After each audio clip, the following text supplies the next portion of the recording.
Hey, let's dig into some of these draft rumors.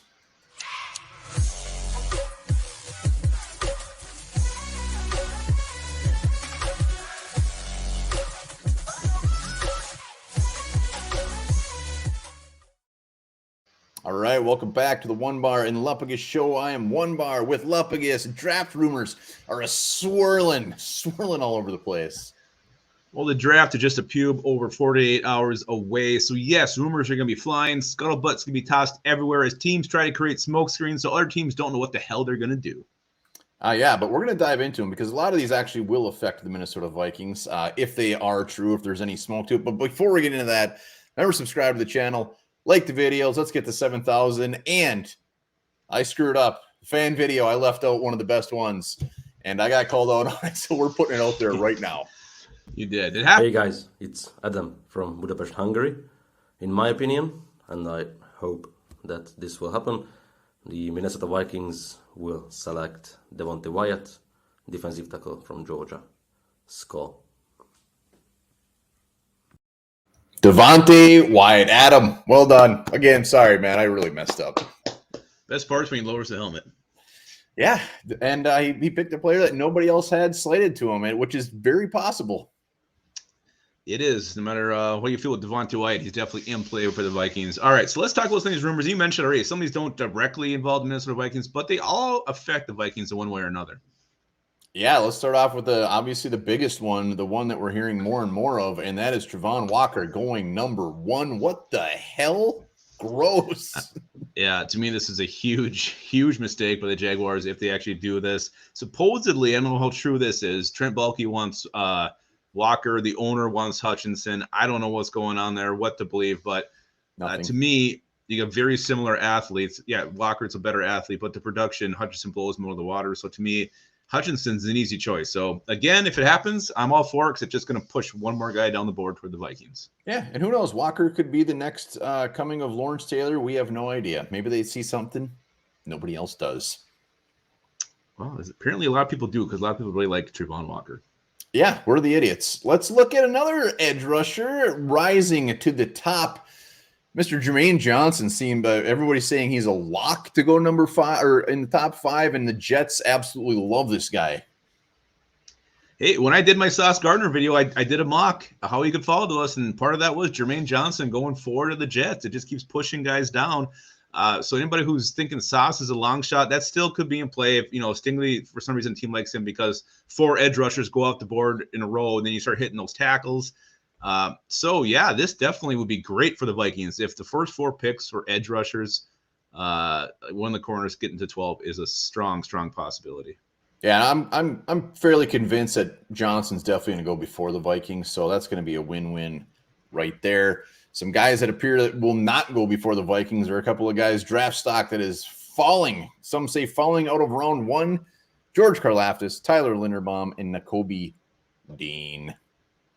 Yeah, the one that's really interesting to me is Nakobe Dean because I'm not huge on the Vikings taking a linebacker early, but if for some reason Dean were to make it to us in round 2, I'd be all over those nuts, all over him.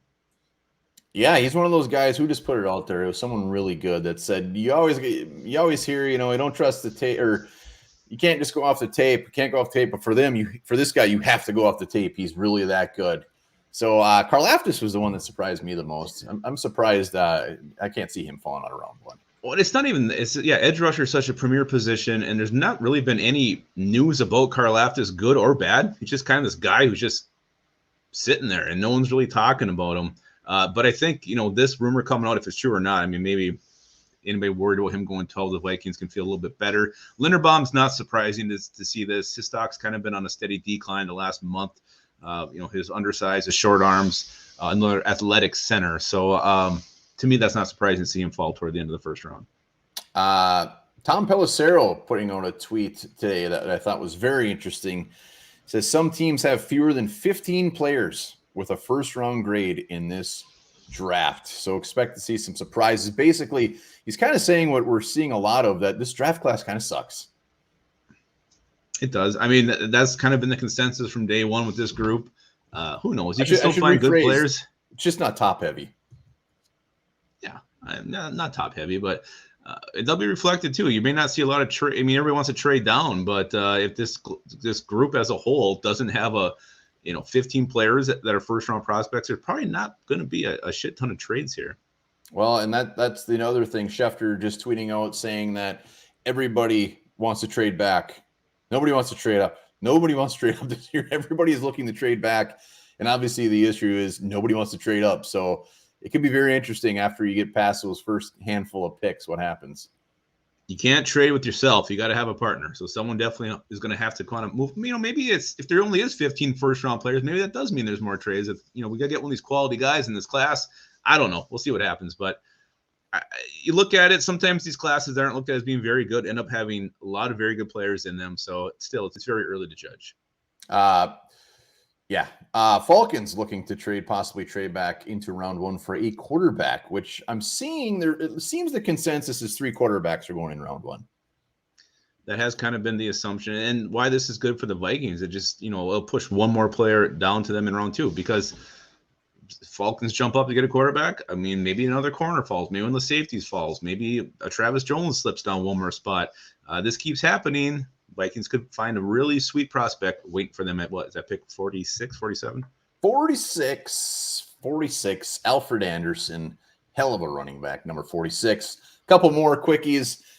Troy Anderson, Montana linebacker, is at this point going to be like the number 1 pick overall.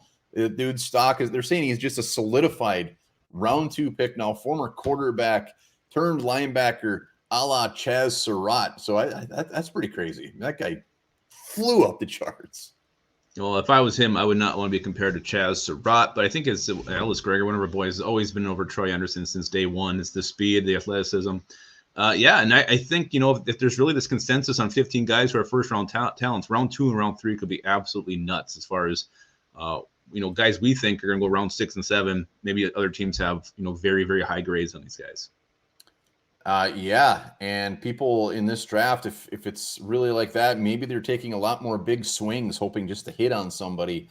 And Troy Anderson, I guess, is the hot name. One thing that will be interesting, if it's really just that top heavy and it drops off that fast, I fully expect David Ojabo to go in round 1. Why wouldn't you? Yeah, why wouldn't you roll dice if he's one of those guys you thought were the top 15 talent? Again, it's an injury that he will come back from. I think he will see the field as a rookie. It's not like they used to be his ACL injuries. So I think Ojabo will still have a bit of a rookie year. Won't be much of one, but he'll be back on the field. Final one. Derek Stingley. Hot. Piping hot name. Scorching hot to the point where, who was it? Matt Miller. Somebody tweeted out that Texans at 3 is definitely in play.